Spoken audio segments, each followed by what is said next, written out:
information, where unknown forces strike the edge of ecology. Well, good evening. Nice to see you all. I do apologise for the state of my arm, by the way. That's what's known as coming off a bicycle.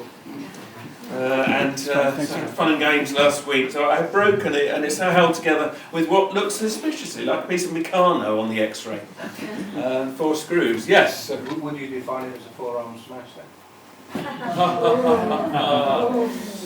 Luckily, well no, it was a 2-arm smash, although this one looks reasonably healthy. It's going to take a while to come back to normal, yes.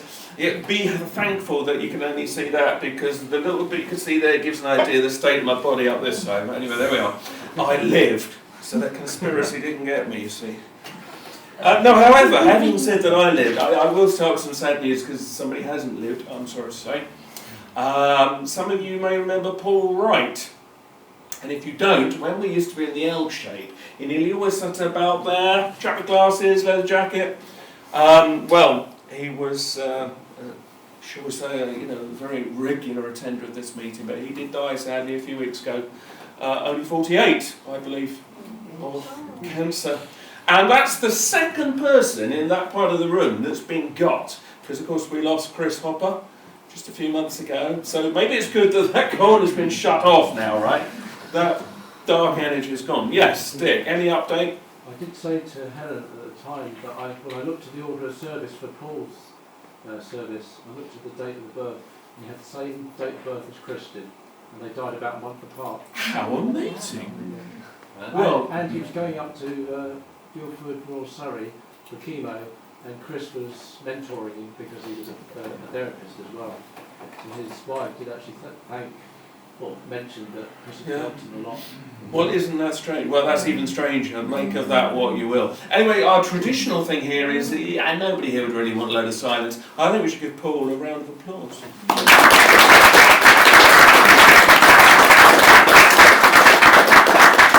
Because he was a good old boy and a very good astrologer as well, so I lost, but never mind. Okay, well, in the latest of our roundup of apocalypse news, how are we doing so far? Well, it's getting close by the look of it, isn't it? Anybody heard about Comet Elenin? Yeah. What's the score? What do you all think? Well, if you don't know, for those that don't know what we're talking about, there's a lot of fuss on the internet about Comet Elenin, which astronomers say is a minor comet, doesn't really mean much. Conspiracy theorists are saying, no, it's going to hit us. Now, quite how we get from one to the other, I'm really not sure. If it's not Comet Elenin, it's going to be this weird brown dwarf star, which apparently is also heading in, or Nibiru, as it said on the internet the other day, which of course is the Sumerian planet which Zechariah Sitchin believed was on its way in. Choose, but there's a lot of sort of doom-mongering about things coming in and causing havoc. But the only thing is that you would think, given how many amateur astronomers there are, somebody surely would have found absolute irrefutable evidence, unless it's coming in so fast that we're just not seeing it yet. But anyway, be ready, all right? And funnily enough, and now this is more serious in a way, and I'll play this to you another time when we've got more time. Does anybody ever look at the NASA website? Yeah. I did once. Once. It was that good. Exactly. Well, if you looked at it a couple of weeks ago, there was a very curious thing on there. Now, NASA have been warning now for some time about worries about big solar flares. This is real. That's not conspiracy, it's real. They're very worried.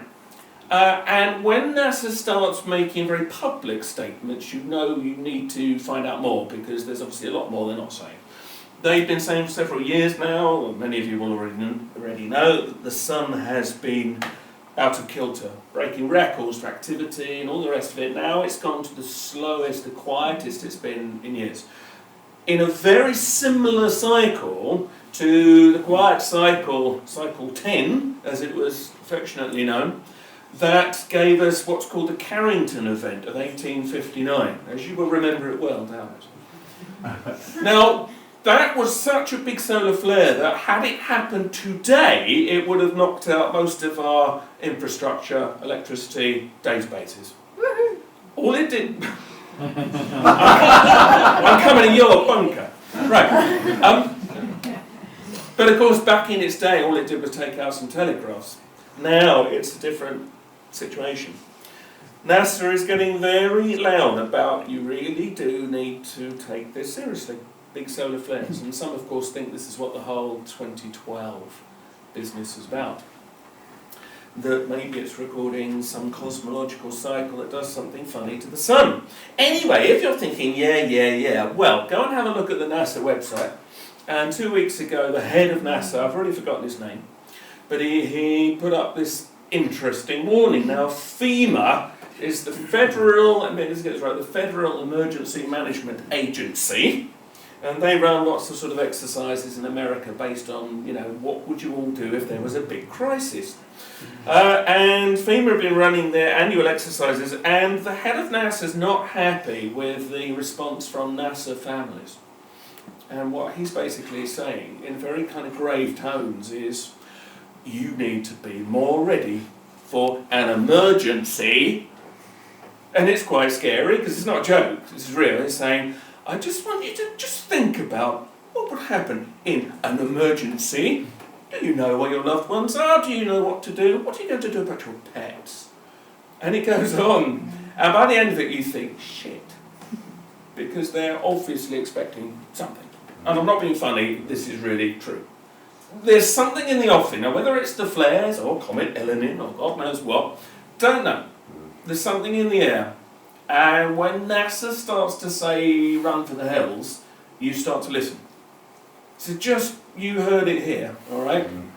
Come try to me later on if it all kicks off and you haven't got your water and food stored up in your garage. Because the thing is, nobody knows, it could just cause a couple of days of havoc and that's it. It could, in the worst case scenario, they are saying, this is NASA saying this, not conspiracy world, it could take the infrastructure out for months, even years. No power, no food chain, no refrigeration. Think about, what that's going to entail. So I think if you are serious about weathering these times, you might really seriously want to have, just something set aside. Because do you want to be looting Tesco's with everybody else when you realise there's no food? Do you remember the snow last year? You'll know this, Forest Row people. Right, Forest Row, the snow. And I got photographs somewhere to prove this. By the end of the first day of the snow, every shelf in the shops was empty. People were going, oh my god. And there was nothing to buy, was there? And the local, was it Floor Hatch or one of the farms, had to bring a cart or a Land Rover with food and milk on the back. And this was after like 2 days of snow. Now imagine a week of no power and no food, and then 2 weeks. Think, right? And because havoc will break out.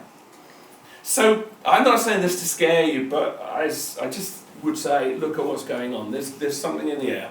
And they may not know when. The solar flare peak of the current cycle, for instance, is expected to be now May 2013. Which is not as kind of fun as the 2012 cycle peak they were talking about a few years ago, but because this cycle 24, was so slow to start, they're saying the peak's going to be May 2013. But that doesn't mean you couldn't have an enormous flare now or tomorrow. Okay? So you heard it here. Don't say you weren't born. It does depend on how we respond as a collective in that time, and that's what they're trying to say as guidelines, and it all depends on how we respond within ourselves. Isn't it in June that the Moon, Venus and Jupiter, which is supposed to be to do with finance, passes through the dark rift, which sounds very dramatic and I don't know much about it. I was thinking, good warm-up class. We could be here all night on that. I mean, there are so many possibilities and all the rest of it, and which we have, I dare say, talked about. Who knows? But yeah, be ready. And the collective, if the collective is ready, then people can support each other better. I would like to think in some of the smaller communities, I think Forest Row, by the way, I'm looking over here because Winnie and Barry come from Forest Row. I think I would actually do quite well. There's a strong sort of transition town movement, there's a strong sense of people, I think they probably would gather together. We're great at looting. Great looting, yeah. So we'll be coming for your food very soon. Mind you might need, so the flares, who knows, it could be any time, but you've been warned. But on the other hand, World War III might break out before that if the conspiracy websites are to be believed. People have really new real What's things. going on? I watched the Arctic ice sheet news, Oh, yes, that sounds fun. and we're heading for the lowest Arctic summer ice to date. When you say lowest, what you mean is coming down low? The least. The least. Oh, the least, right, I've got you, And right. the other thing you need to look up is about Fukushima. And I talked to somebody today who really knows about these things. Look up Dr. Caldicott. Oh, Helen Caldicott. Yes. Yes, I read something about this. Infant deaths in California in the last few months are 20% up. And the authorities are not talking just about how bad it is.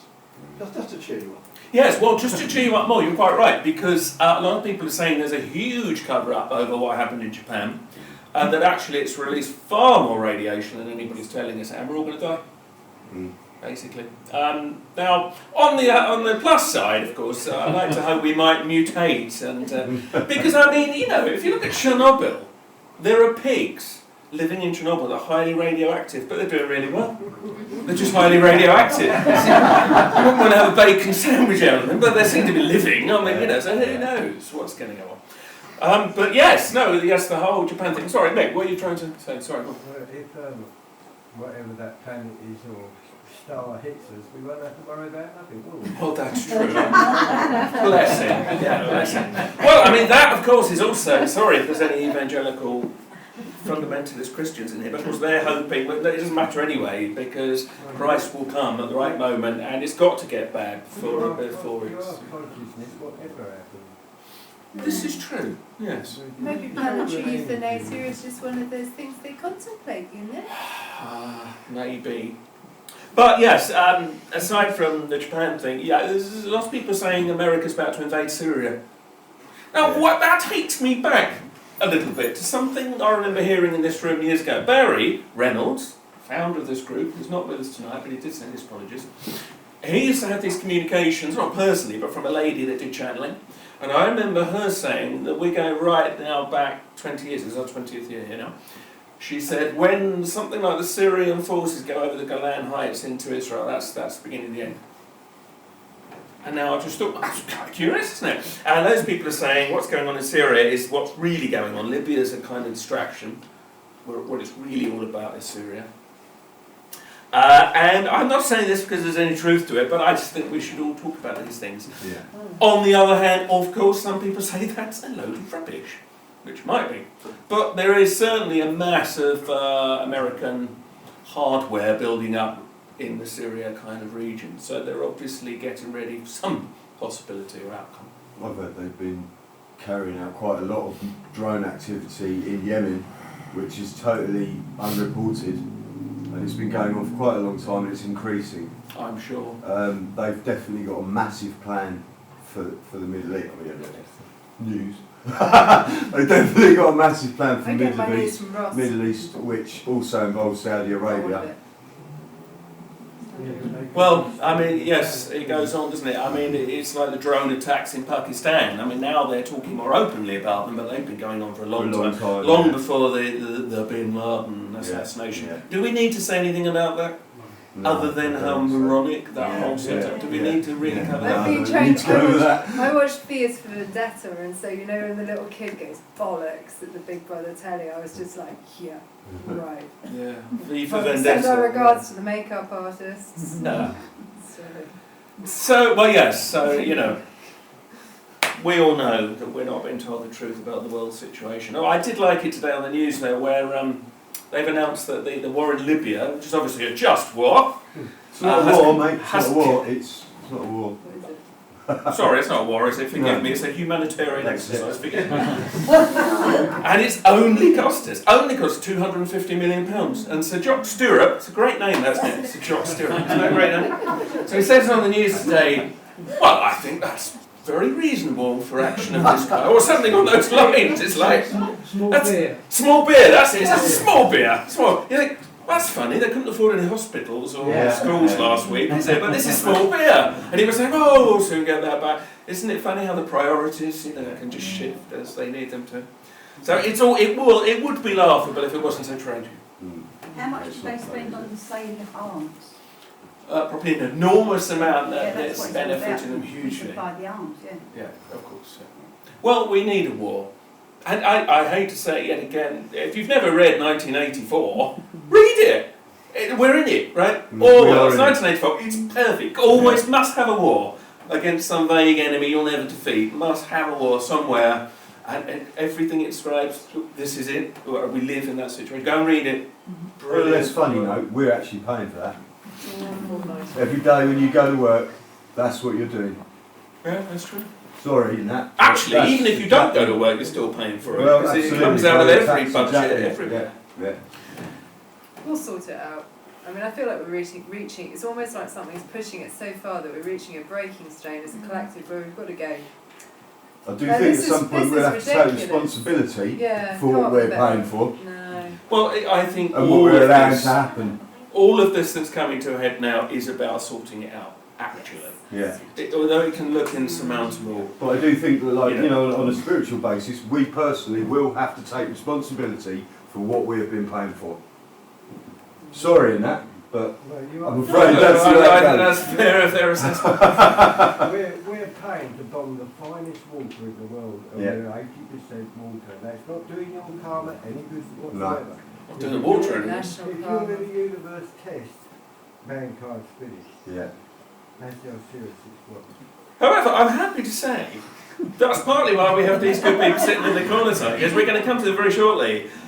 There's I mean, I'm sure, and I hope you're going to cover this, you know, this is all about an overbalance as well into masculine energy.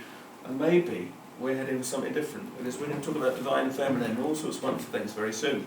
But coming into something a little bit more feminine, crop circles. I won't go through it tonight. It's been a quiet year. There is no question.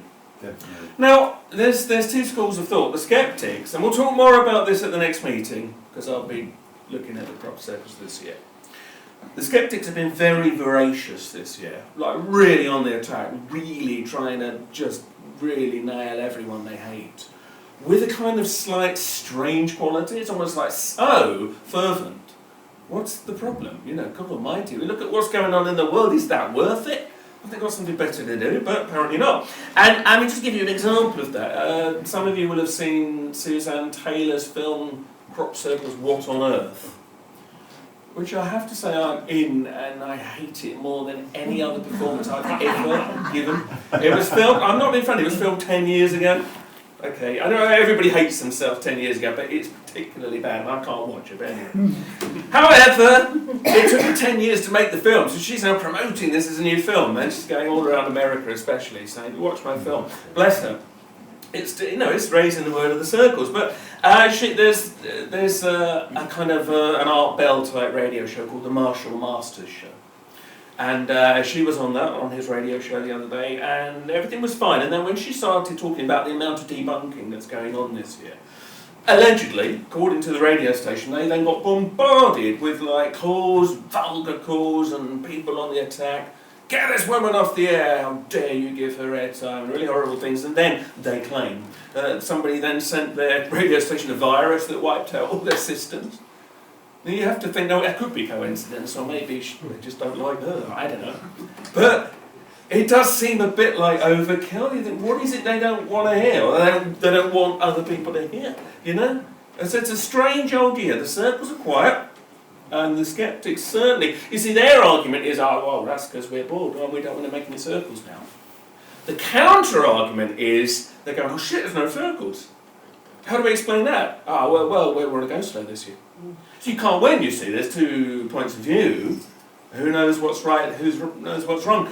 Those that have long believed that crop circles are a build-up to a time of change, well, of course, if it is 2012 and beyond related, maybe we're in the rundown.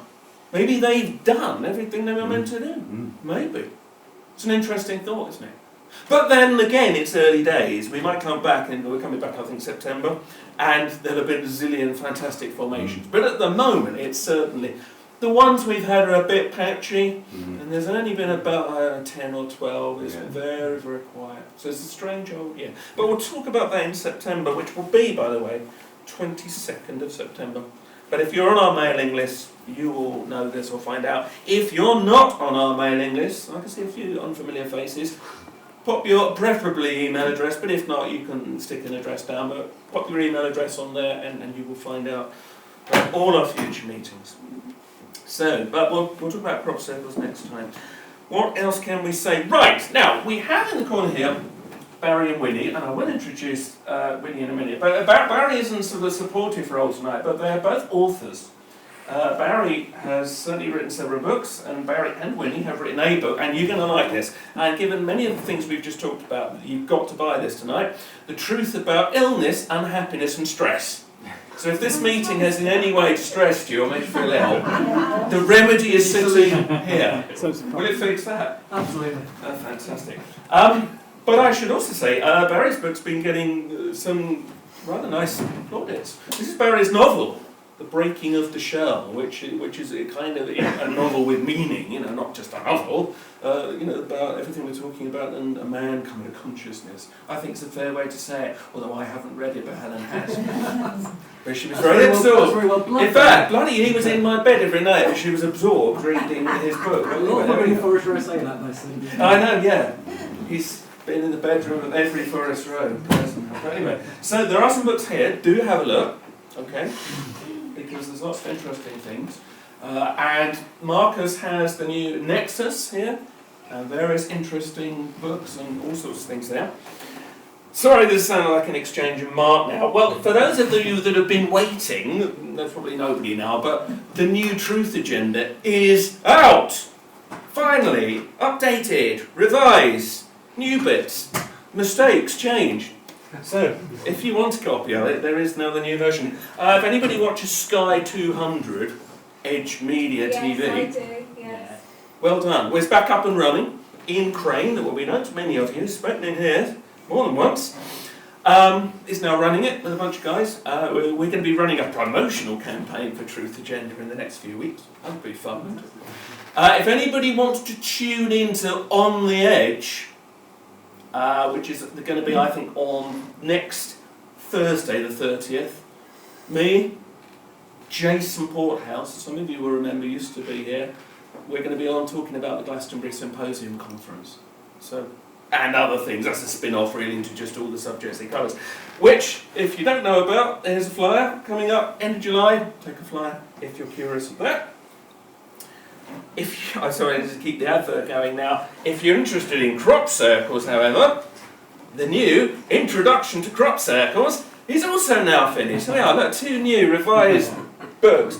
Loads of new photographs. But as they're all hoax, if you don't want to read it. Never mind.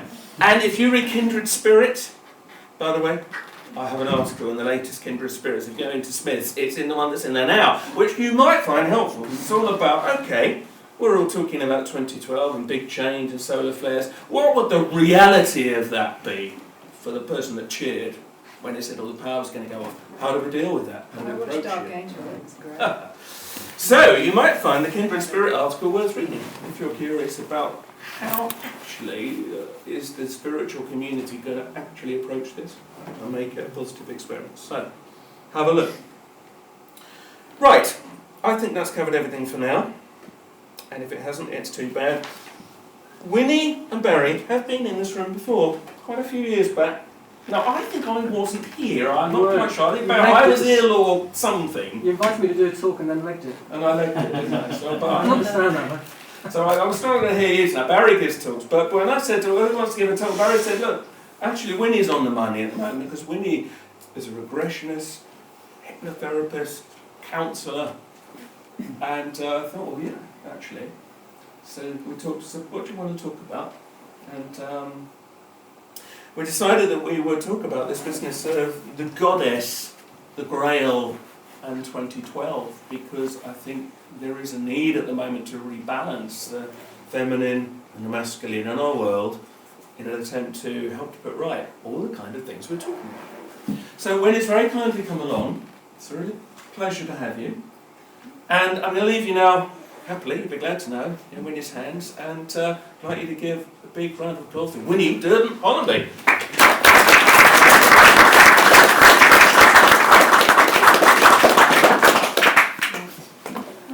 Yes, there's some lights here. You can have whatever combination works for you, which is off or on.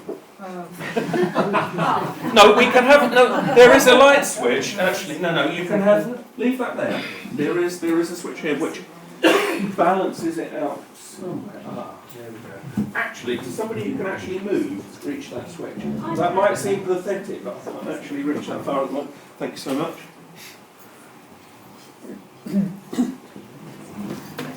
There we go. Is that okay? Thank you.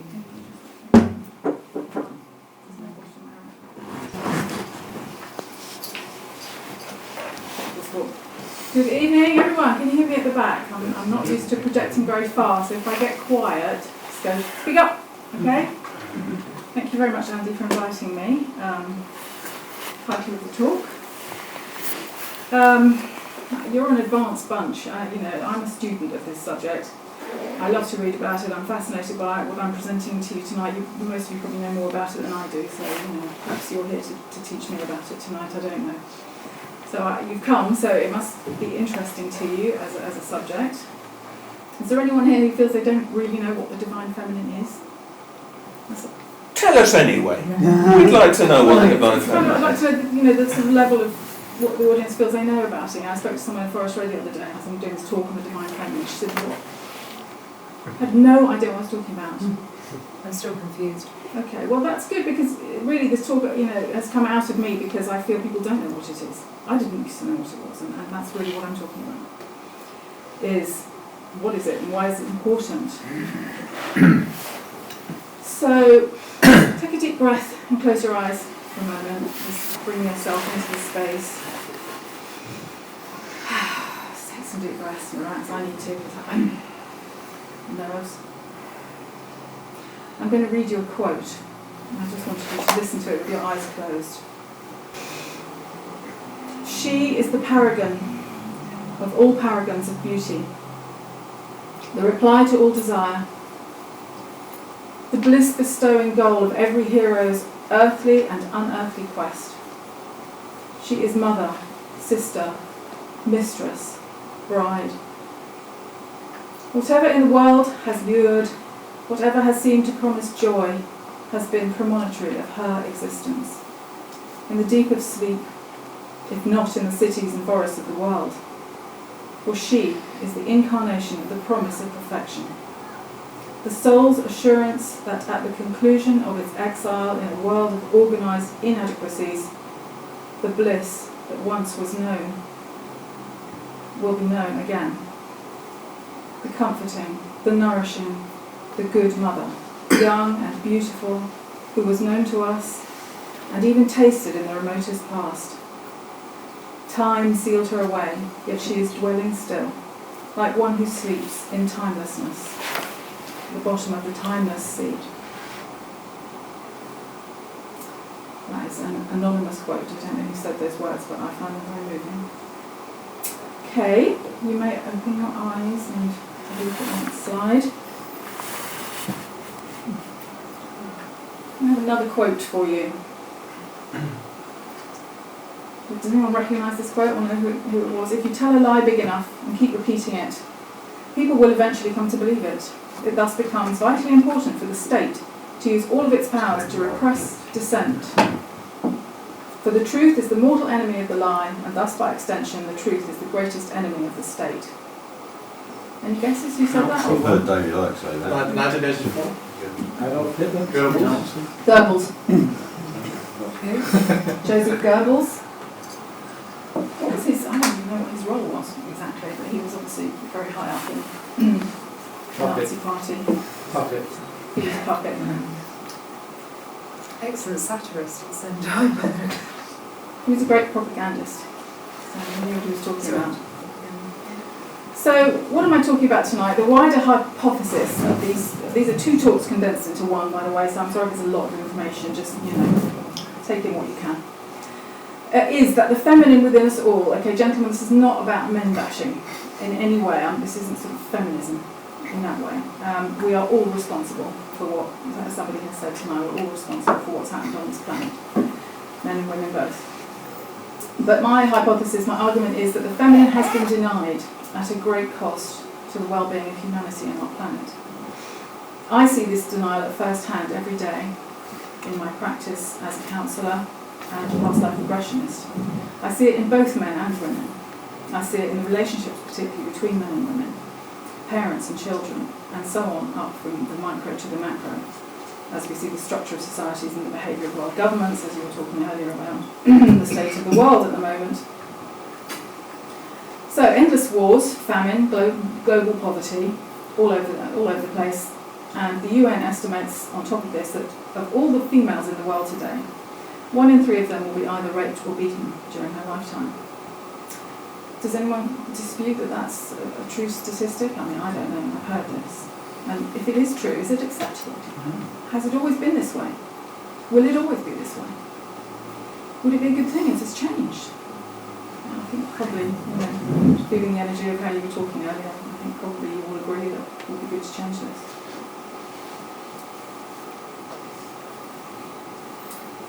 So, will it always be this way, or is it that there is a terrible wound to our collective psyche that is the root cause of this behaviour? And is that wound caused by our entrenched denial of the feminine? And is this denigration of the feminine the mother of all conspiracies? Pun intended. I'm not expecting anyone to agree with a word I say tonight or even believe a word I say tonight. I've just asked you to consider whether it has truth for you. The best place to connect with this question, I believe, is the heart. So I ask you to listen with your hearts tonight. In case you have any trouble trusting the wisdom of your heart, to know whether you're connecting with the truth. Here is a true story from the Heart Math. Have you heard of Heart Math in the States? The Institute of Research. You probably all know about this experiment. It was an experiment to determine the response of cells to emotional charge, a sort of emotional reaction. The subjects were wired up to respond to flashed photographs on a computer screen of calming or arousing images, so like a snake striking, spider, or mother and baby, fluffy bunny, that kind of thing, randomly flashed. The experiment was validated. They were looking for the response in the cells, but what they weren't expecting to find was that there was a premonition response in the body, that people knew what was going to come on the screen before it came. And the part of the body that knew was the heart, not the brain. The heart knew whether to be like this or relaxed at the image. Even the computer didn't know what it was going to flash up. So that's interesting, isn't it? It shows that the heart actually has abilities that can only be called paranormal, transcending the physical laws of space and time. So please connect with your heart tonight, because I believe that is where we can all connect with the goddess, whose wisdom is within us. And if anyone wants any notes of anything I'm talking about tonight, so that you can listen with your heart, not your head, and worry about remembering things, just email me. And I can send you notes. So, for the sake of argument, can we all agree that source or creation or the divine is represented by the circle as oneness, as unity, as all it is? Does anybody have a problem with that as argument for what God is? And in our world, this has apparently polarised itself into duality, into masculine and feminine. So the qualities of masculine, the sun, S-U-N, the sun, S-O-N, the father, doing, action, dynamism, intellectualising, progressing, inventing, transmitting. And the feminine is the yin, the mother, the daughter, the moon, being, stillness, heart feeling, emotion, nurturing, holding, receiving. So in terms of creation, we could say that the father is the idea and the mother is the womb of all potentiality, giving birth to matter.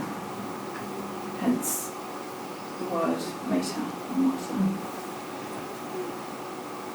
With me so far? Mm-hmm. Yeah? It's probably kindergarten stuff to you guys, so just having that if it's boring.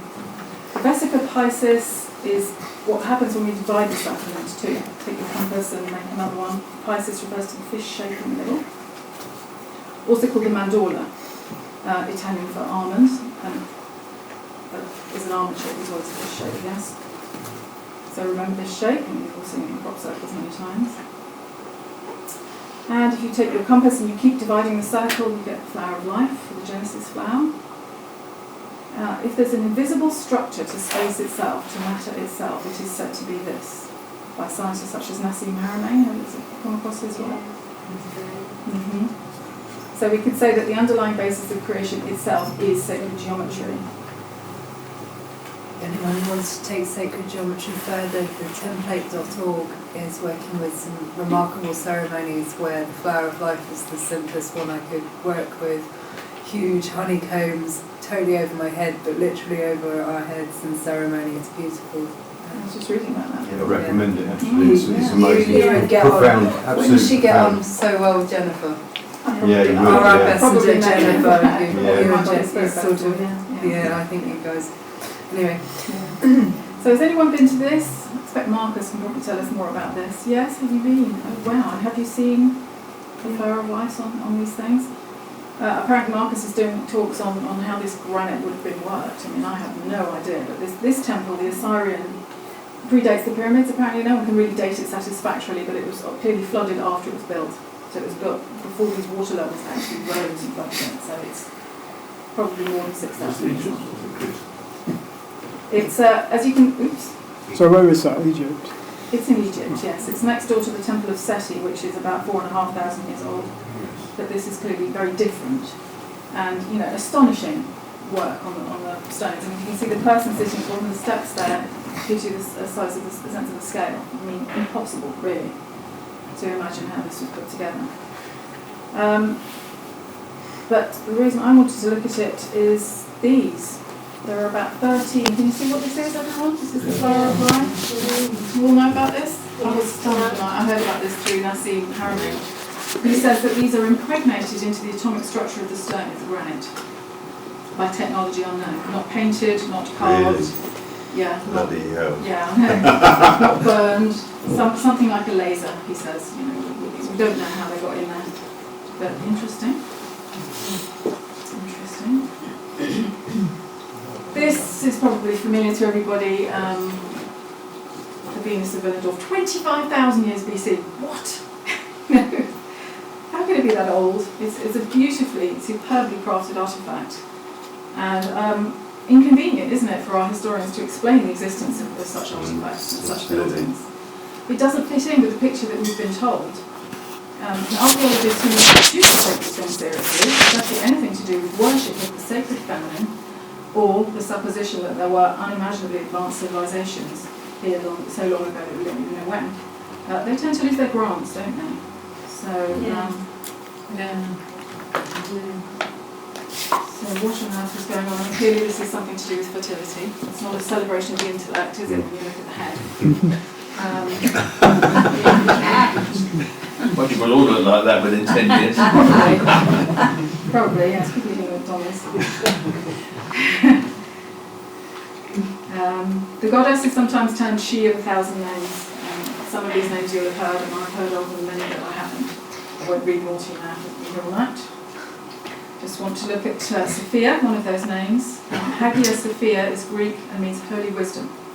And it's interesting to know that wisdom is personified as the sort of female half of God, Mrs. God, if you will.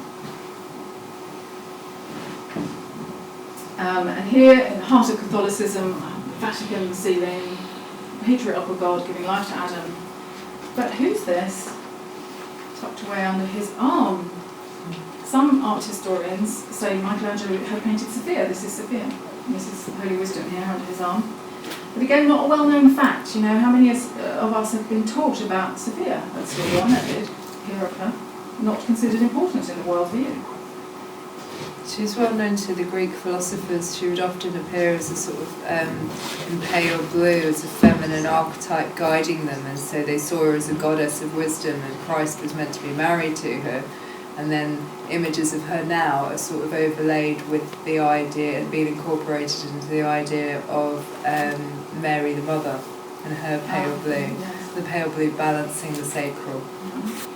That's what I've picked up. Yeah, thank you. Well, I was about to say that was it the Greek philosophers who turned their back on Sophia and put their faith in the Logos, the masculine principle?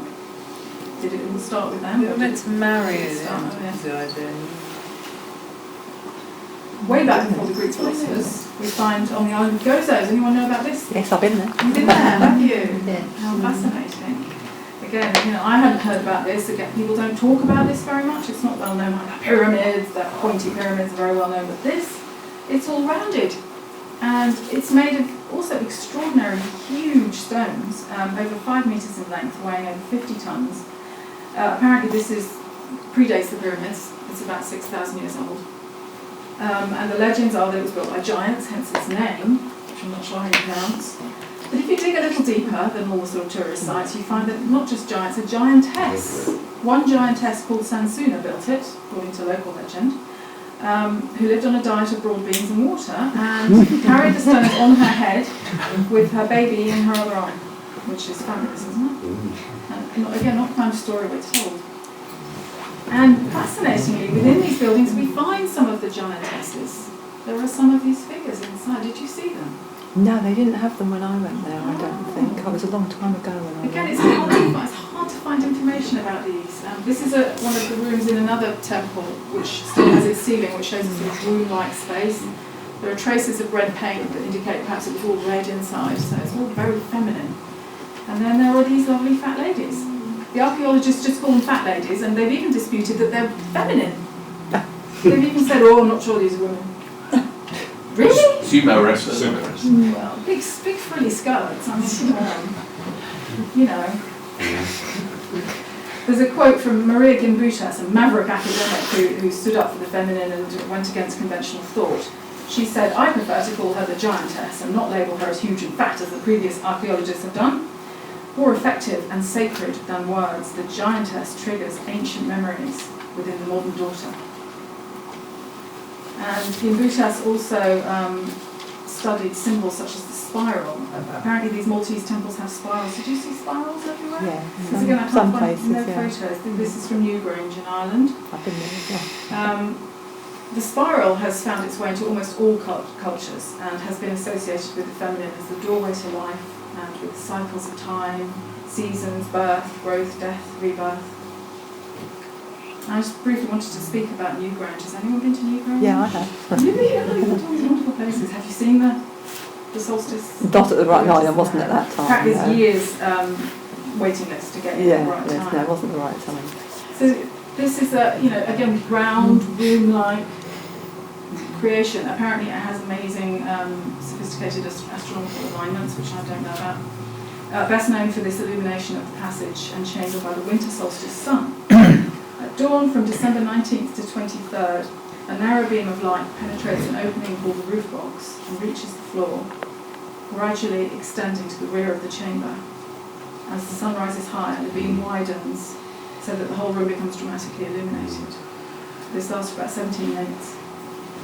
And clearly a deeply sacred ceremony of union, to my mind, between the light of Father Sun and the womb of Mother Earth. And according to early Irish mythology, Newgrange was the home of a race of supernatural beings known as the Tuatha De Danann, the people of the goddess Danu. I haven't heard of Danu. Has anybody heard of Danu? Yeah?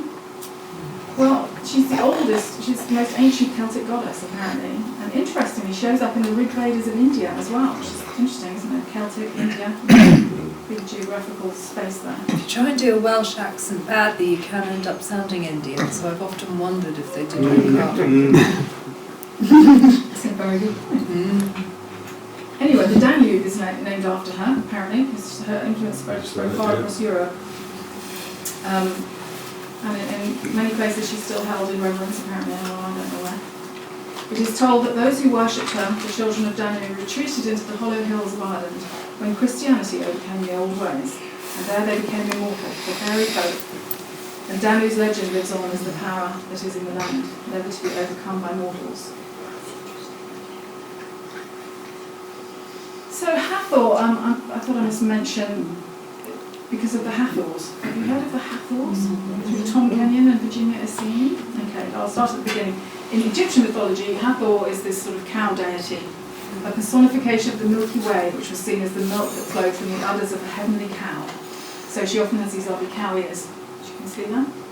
And also her headdress, which is cow horns supporting a sun disk. She also often has a mirror, there's a Hathor mirror there with her face on it, because she's a goddess of love and beauty, and motherhood, and fertility, and music, and nurturing. So she kind of really expresses the essence of the feminine. And in connection with those mysterious flower of life patterns at Abydos, the Hathors apparently are a race of interdimensional beings, channeled by Tom Kenyon. If you want to just Google Tom Kenyon, you'll find some of that interesting channelings. Virginia is seen. Can't go into this tonight, it's been another lecture on its own, but they claim to have been around helping humanity since the beginning, and they say they worked through the Egyptian deity Hathor in these days to assist with the evolution of mankind toward love and peace, which is hopefully where we're going now. Sound healing. They really like sound healing. That's right, yeah. They've all with the ears. They're really into it. They're Thank you. So Isis, you probably all know about the origins of, what she's doing here. The mother nursing her child. Wife of Osiris, god of the underworld, Isis was called the mother of life and also the crone of death. Her immense powers earned her the titles of the giver of life and the goddess of magic. But I just wanted to compare her here to the Black Madonnas. You will know that some historians do accept and admit that these were possibly renamed. Jesus and Mary when Europe was forcibly Christianised, some of the most ancient ones. And it's hard to date them. The Orthodox Church certainly doesn't want to talk about dating them or talk about their origins. That's frowned on. But they're very cherished, I believe, when they are in their churches.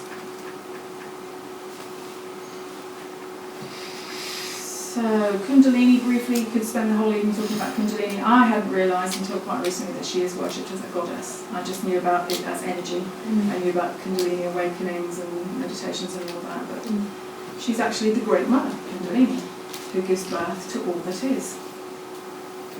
Actually, the Indians just kind of insist that you relate to your Kundalini as the mother on the grounds that the mother will never abandon you. That might be because in India the poor woman just can't.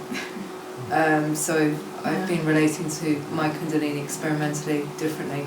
As a dragon, actually, it's been quite entertaining. Dragon energy, yeah, but yeah, that's how I think the mother thing came in. Indians, she'll never be able to leave. Ha ha! We've got her. Kundalini goes. So Shakti, another Indian conceptual personification of the divine feminine, sometimes called the Divine Mother. And Kali, I wanted to speak a little bit about Kali just because to me I just think Kali is amazing. I used to be so repelled by this image. I could not understand, what do people see in this goddess? Ew. But now I learn that it is filled with awe-inspiring symbols. And every symbol that she has a meaning. But very briefly, otherwise we'll be here all night. She dwells outside the confines of normal society. Her home is the cremation ground. She's unrefined and raw in appearance and habit, sexually powerful and full of energy. Her blackness symbolises her all-embracing, comprehensive nature, she who is beyond form and quality. Can you see the screen? Am I in the way? No, you're fine. Her nudity represents illumined consciousness. Her truth just burns away the clothes of ignorance. Her unbound hair stands for her disdain for convention, her wild and uncontrolled nature, and the veil of illusions which she pierces. Her garland of 50 human heads symbolise the repository of knowledge and wisdom. Her girdle of severed hands, really used to have a problem with. Hands apparently signify the action of karma in the world, so the binding effects of karma have been overcome by devotion to Kali. So that's why she has hands. The bloodied sword of knowledge cuts the knots of ignorance and destroys false consciousness represented by the severed head. All makes sense. Her red lolling tongue, this is my favourite bit, her red lolling tongue dramatically depicts the fact that she consumes all things and the act of tasting or enjoying what society regards as forbidden. Her indiscriminate enjoyment of all the world's flavours. And finally, her three eyes represent sun, moon and fire, with which she is able to observe the three modes of time, past, present, future. And the name Kali, as you probably know, like the Kali Yuga and all that we're in at the moment. Yeah. Sanskrit word for time. So, Kali's one of my favourite goddesses now. That's Time. interesting, that was. Well done, I've always wondered about that. I didn't know about time. When Winnie dresses up like that at home, it's not scary. You love it.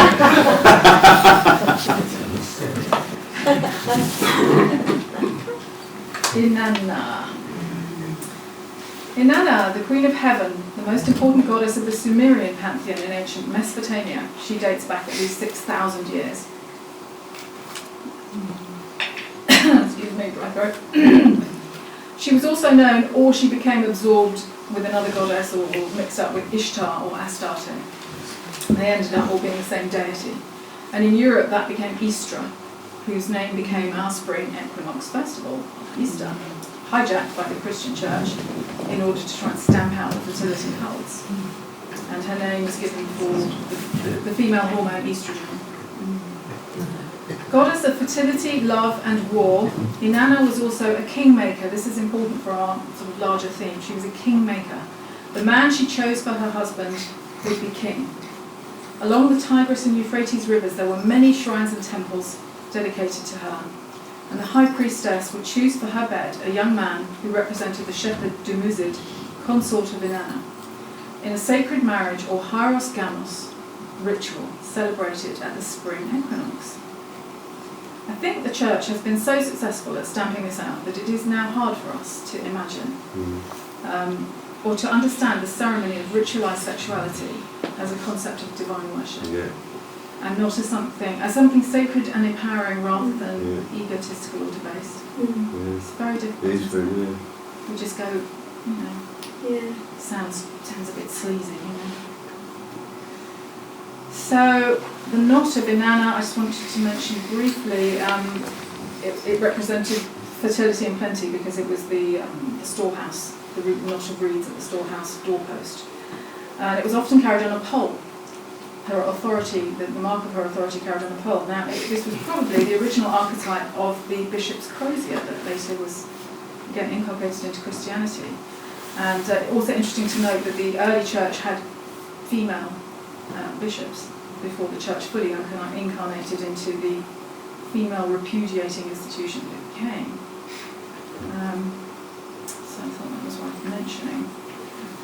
Now, the blending of Mary, as you were mentioning earlier about Sophia and Mary. This is Artemis and Mary.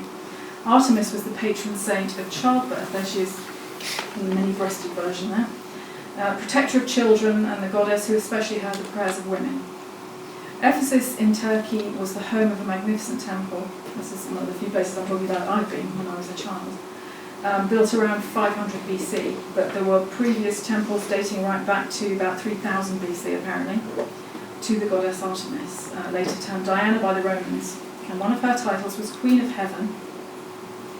Now, the patriarchal Christian Church were not able to stamp out this goddess worship, so they substituted Jesus' mother, declaring Mary to be the mother of God in the 5th century. Significantly, they declared this at Ephesus, but they went there and declared it there. And several centuries later also conferred upon her the title of Queen of Heaven, Artemis' title. She was known as the protector of virgins, I remember from school. Yes. So it's Diana was very much a sort of virgin, yes. Now the fish, as you know, was an early symbol of Christianity when it had to be highly secret. Why this particular shape? Was it just the connection with fish and fishermen, the age of Pisces, the Greek letters ichthys, which stand for Jesus Christ, Son of God, Saviour, or was it to do with this? Again, back to the vesica. As you can see, you know, that's exactly what it is with its the tail is the two bits of the circle continued. And when we view the vesica this way around, the mandorla, with the fish shape, becomes a different sort of passage, the birth passage. The pointed oval is a universal symbol of the divine feminine, and in this context, the vesica Pisces is the entrance to the womb of the goddess, surrounded by the crescents of the waxing and waning moons. And the Christ image is often within the mandorla. And sometimes as a child you see him within a mandorla superimposed over Mary's womb. So we could say that the vesica Pisces illumines the common heritage of Christianity and the goddess traditions that it absorbed. Traditions that it would later vilify and all but destroy. I could say destroy. The Shilling-a-gig, here we see the mandorla in a kind of graphic way, yeah, same shape. These mysterious and controversial figures are seen on Christian churches, the majority in Ireland. The bigger one here is in Herefordshire in England. Dr. Barbara Freitag, in her book of the same name, Sheila-na-gigs, says Sheila's represented some powerful idol or deity that had to be tolerated by the early church because it was too popular among the people to extinguish. Which is interesting, isn't it, when you think about your immediate response to this image. I would think the most typical response in our culture would be a snigger, wouldn't it? How rude. Can you imagine the response of the church to such a female being? Rather than a sacred image, it would be seen as demonic, lewd, crude, dirty, wrong, sinful. I could go on, disgusting, And they are indeed interpreted by the church as warnings about the sins of the flesh. That's their interpretation, the official interpretation. Warning. Sins of the flesh. Can you feel within yourself how these attitudes have been soaked up by us over the centuries? We have great trouble, as we've just said, seeing anything to do with sexuality as sacred, as something connected with spirituality, divinity. Can I just... Do you think that, for instance, to throw up a name, our Queen is under any misapprehensions about where our culture comes from? It's just a question. I mean, I don't want to put you off your track. Maybe you should answer it. I'll answer it afterwards. But it's just something that I'd really like somebody to think about. And yeah. Okay, we'll talk about the Queen at the end. I don't know anything about the Queen, really. I've got a horse called the Queen. So Lilith. Everybody heard of Lilith? No good. I haven't really heard about Lilith. She fascinates me. Okay, Lilith is to me a bit of a key to the whole picture. So who is she? Her origins are ancient. She dates back at least as far as 2000 years BC. This is a 2,000-year-old bas relief of Sumeria. Aside from a stray reference comparing her to a screech owl, she does not appear in the Bible at all. It is in rabbinic midrash, okay, the scriptures of the rabbis of the Hebrew tradition, that we hear about her. And we hear how man's first creation, okay, the creation of man, was as an androgynous being. Interestingly. Later divided into two, who must thereafter seek each other out to become whole. Think about that. But the other rabbis tried to take into account the later story of the creation of Eve. How can we fit this in? If woman was created from Adam's rib after his initial creation, then what happened to the female created with him at the beginning? The answer is Lilith. But Adam and Lilith had never found peace together, you see. She refused to comply with Adam's demand that she submit to him. And she fled from him, basing her claim for equality on the fact that each had been created by God from earth.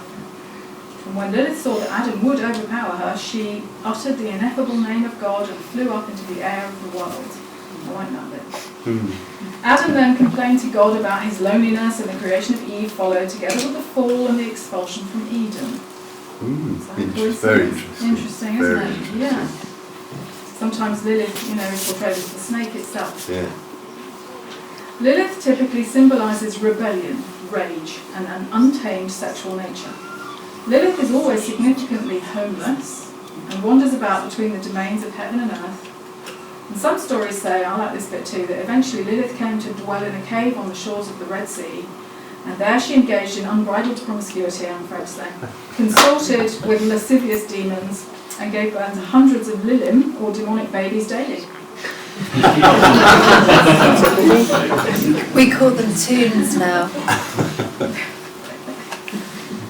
Okay, and so from Lilith, obviously, we go to Barbie.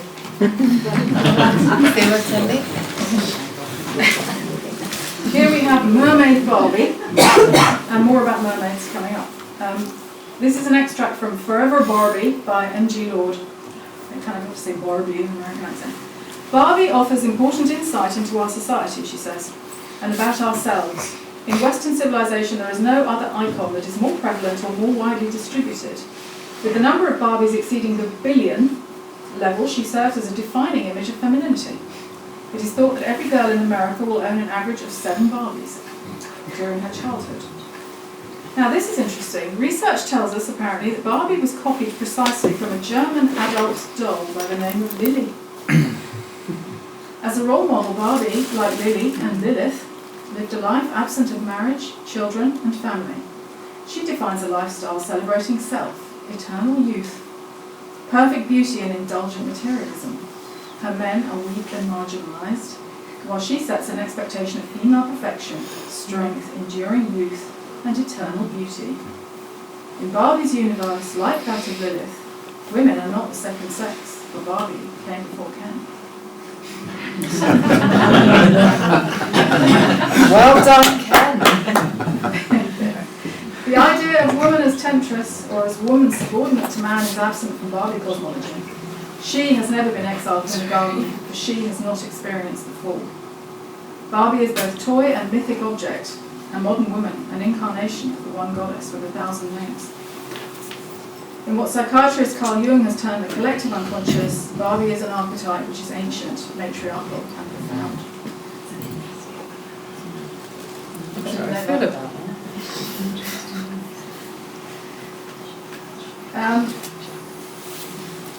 A brief word about Tantra.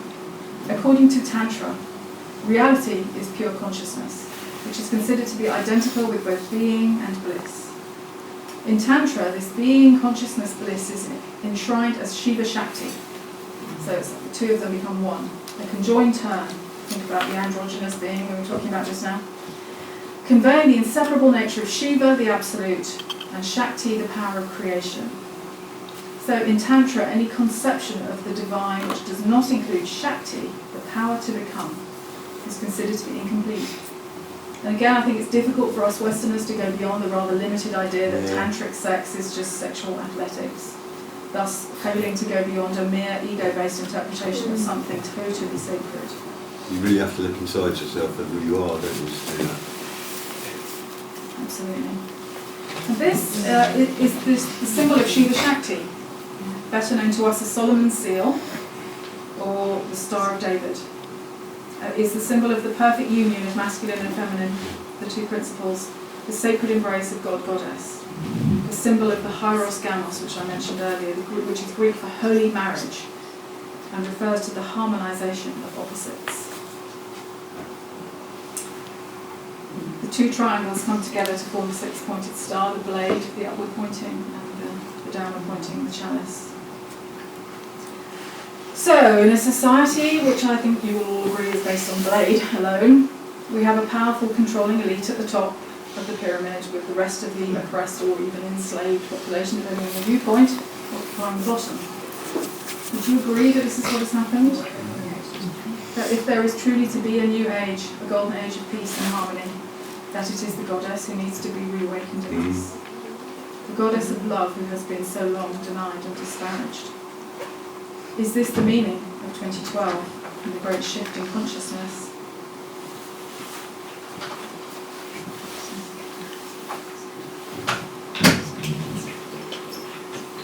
I think there are some seats up the back side.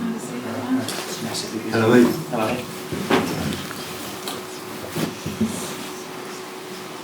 I like this painting. I just stuck it in here because I thought it symbolised something of the balance which has been lost so long, and which has only just now been rediscovered in our consciousness, or some of our consciousnesses. Some people perhaps have always been aware of these things, but I certainly wasn't. And, oh look, the Vesica Piscis again. This is a Hubble telescope photo. What you're seeing here is unimaginably vast. Are you all familiar with this image? No. This is baffling science, apparently. Baffling science. I like things that baffle scientists. In its demonstration of how galaxies are formed. Okay, it's doing the Vesica Piscis thing. Wow. As above, so below. Wow. That's excellent. Brilliant. And it's been nicknamed the Eye of God. Yeah. It would be, wouldn't it? I would like to call it the Eye of Goddess. Carry on. Go for it. Okay, that's the end of part one bit, so we're going to part two. So anyone wants a loo break? No, fatal. Don't say Oh, hold it in. Hold it Be in. chaos. We'll continue on this journey of discovery in the second half with an exploration of Mary Magdalene and the Grail Heresy to see if that sheds any more light on the question of whether we can evolve into a higher state of being or not.